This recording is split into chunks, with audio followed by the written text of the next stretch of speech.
Assalamualaikum warahmatullahi wabarakatuh. Anak-anak sekalian, hari ini kita akan belajar IPA tema 3. Materi kita kali ini adalah tentang sistem pencernaan makanan hewan mamalia. Sistem pencernaan makanan pada manusia. Fungsi organ pencernaan pada manusia, penyakit pada organ pencernaan manusia, dan vitamin beserta manfaatnya. Sistem pencernaan makanan hewan mamalia. Apa itu hewan mamalia? Hewan mamalia adalah hewan yang menyusui anaknya. Contohnya adalah sapi, kambing, dan kerbau. Sistem pencernaan dan jenis gigi hewan mamalia berbeda-beda sesuai dengan makanannya. Bentuk dan susunan gigi hewan herbivora berbeda dengan hewan karnivora. Hewan herbivora adalah hewan yang memakan tumbuh-tumbuhan, sedangkan hewan karnivora adalah hewan yang memakan daging. Hewan karnivora memiliki gigi taring, sedangkan hewan herbivora tidak memiliki gigi taring. Hewan herbivora ada yang termasuk hewan pemamah biak, yaitu hewan yang mengunyah makanannya sebanyak 2 kali.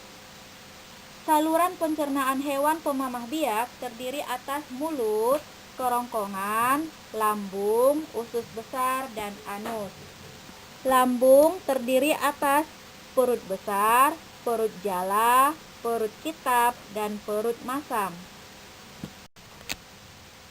Sistem pencernaan makanan pada sapi.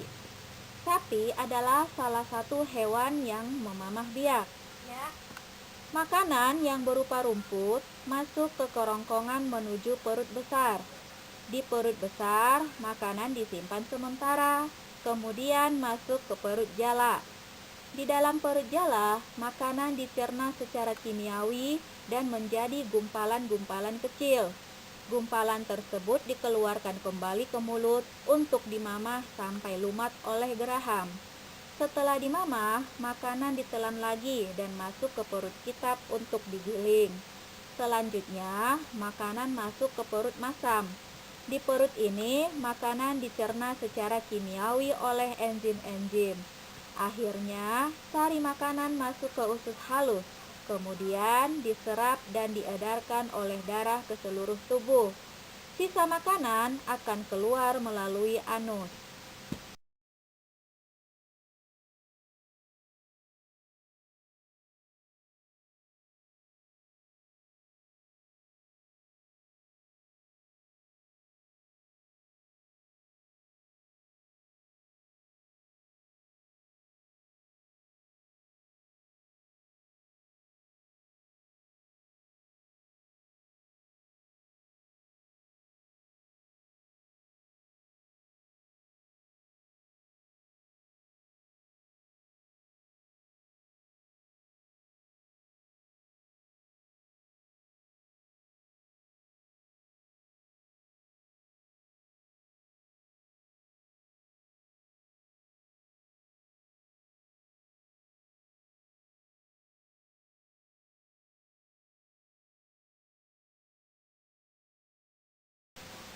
Sistem pencernaan makanan pada manusia terdiri atas mulut, kerongkongan, lambung, usus halus, usus besar, dan anus.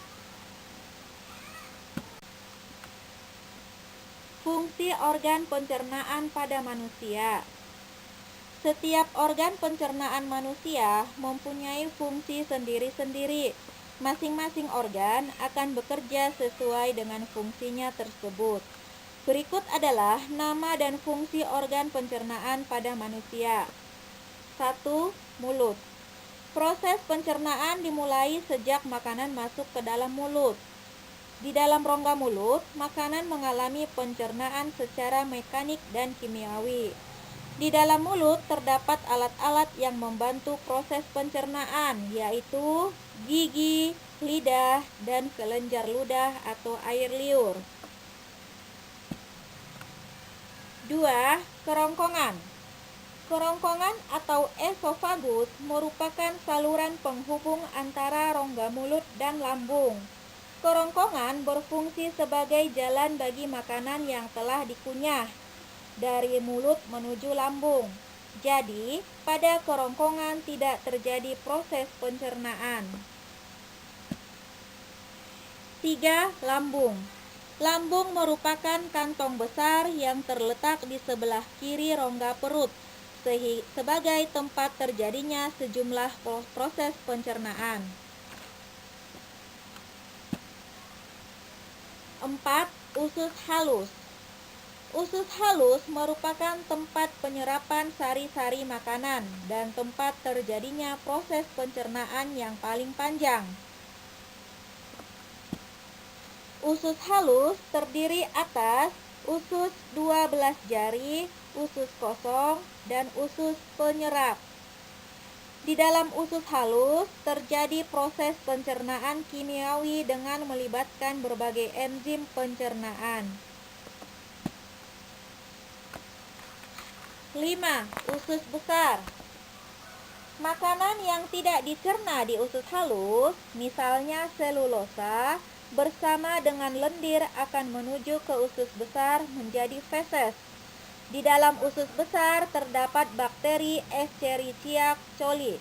Bakteri ini membantu dalam proses pembusukan sisa makanan menjadi feses. Selain membusukkan sisa makanan, bakteri E. coli juga menghasilkan vitamin K. Vitamin K berperan penting dalam proses pembukuan darah.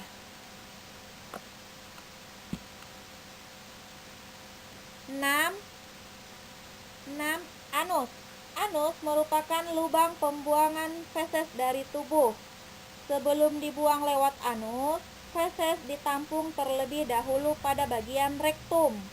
Apabila feses sudah siap dibuang, otot sphincter mengatur pembukaan dan penutupan anus. Otot sphincter yang menyusun rektum ada dua, yaitu otot polos dan otot lurik.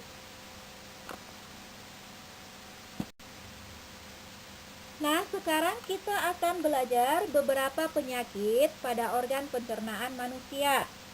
1. Diare.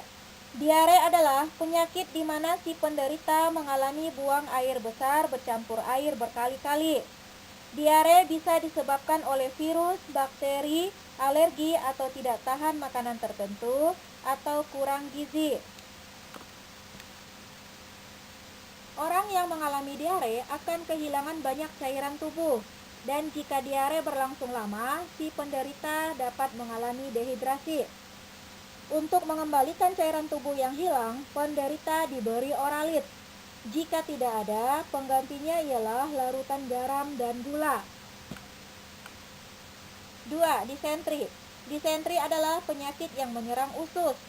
Usus yang terserang disentri terinfeksi oleh kuman, bakteri, atau amuba. Gejala umumnya antara lain sakit perut, mencret atau diare, kadang-kadang berdarah dan berlendir. 3. Cacingan. Ada beberapa jenis penyakit cacing, tapi yang perlu kita ketahui ada 3, yaitu cacing gelang, cacing tambang, dan cacing kremi. 4. Gastritis. Gastritis merupakan suatu peradangan akut atau kronis pada lapisan mukosa atau lendir dinding lambung. Penyebabnya ialah penderita memakan makanan yang mengandung kuman penyakit. Kemungkinan juga karena kadar asam klorida pada lambung terlalu tinggi. 5. Radang usus buntu. Radang usus buntu adalah penyakit infeksi pada usus buntu. Gejalanya adalah sakit pada perut sebelah kanan bawah. 6. Radang dinding lambung. Radang dinding lambung menyerang membran mukus yang melapisi lambung. Gejalanya adalah sulit bernafas, feses berwarna gelap bercampur darah, dan sakit kepala. Penyebabnya mungkin karena alergi makanan, alkohol, obat-obatan, racun, atau bakteri. Salah satu cara agar tubuh kita tetap sehat adalah dengan mengkonsumsi vitamin. Vitamin berfungsi sebagai zat pengatur. Kekurangan vitamin mengakibatkan seseorang mudah terserang penyakit. Ada bermacam-macam vitamin yang dibutuhkan oleh tubuh. Vitamin-vitamin tersebut antara lain vitamin A, B, C, D, E, dan K. Vitamin A. Vitamin A berguna untuk menjaga kesehatan mata, kulit, dan mempertinggi daya tahan tubuh terhadap infeksi. Kekurangan vitamin A mengakibatkan penyakit rabun senja. Vitamin A banyak terdapat pada buah pisang, stroberi, mangga, apel, jeruk, pir, tomat, susu, ikan, dan hati. Vitamin B. Vitamin B berguna untuk mendukung pertumbuhan badan dan mencegah gangguan syaraf. Kekurangan vitamin B mengakibatkan penyakit beri-beri, selera makan hilang, dan pertumbuhan badan terhambat. Vitamin B banyak terdapat pada buah nanas, jeruk, tomat, telur, kacang-kacangan, nasi, hati, daging, dan susu. Vitamin C. Vitamin C berguna untuk menjaga daya tahan tubuh. Kekurangan vitamin C mengakibatkan gusi berdarah, sariawan, dan bibir pecah-pecah. Vitamin C banyak terdapat pada buah tomat, jambu, belimbing, pir, apel, dan sayuran yang masih segar. Vitamin D. Vitamin D berguna untuk membantu pembentukan dan pertumbuhan tulang. Kekurangan vitamin D dapat menyebabkan terserang penyakit tulang dan pertumbuhan tulang tidak sempurna. Vitamin D banyak terdapat pada minyak ikan, susu, mentega, dan telur. Vitamin D dapat juga dibuat oleh tubuh dengan bantuan sinar matahari. Vitamin E. Vitamin E berguna untuk menjaga kesehatan alat reproduksi, membentuk sel darah merah, dan memperhalus kulit. Vitamin E terdapat pada buah kiwi, markisa, mangga, alpukat, kecambah, telur, susu, mentega, dan daging. Vitamin K. Vitamin K berguna untuk membantu pembekuan darah pada saat terjadi luka. Kekurangan vitamin K mengakibatkan darah sukar membeku. Vitamin K banyak terdapat dalam sayuran hijau seperti bayam, buncis, dan sawi. Nah, anak-anak sekalian, demikian saja materi IPA tema 3 kita kali ini. Terima kasih. Wassalamualaikum warahmatullahi wabarakatuh.